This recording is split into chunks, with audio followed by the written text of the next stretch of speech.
லவ்னா என்ன? லவ்னா ஹார்ட்டு, இல்லை பஞ்ச் ஆஃப் ரோசஸ், அப்படி இல்லைன்னா good morning good night text பண்ணுறது, லேட் நைட் மெசேஜஸ், இல்லை 2 பேர் கை சேர்த்து அழகாக ஃபோட்டோ எடுத்து டிபியில் போடுறது, இதெல்லாமா love? No. Maybe miss you, love you சொல்கிறது தான் லவ்வா?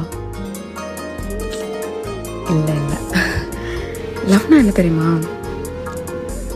அவங்க பேச போகிற அந்த 5 மினிட்ஸ்க்காக எவ்வளோ நாள், எவ்வளோ மாதம், எவ்வளோ வருஷங்களானாலும் வெயிட் பண்ண ரெடியாக இருப்போம்ல, அதுக்கு பேர் தான் லவ். ஆமாம், அதுக்கு பேர் தான் லவ். உண்மை தானே?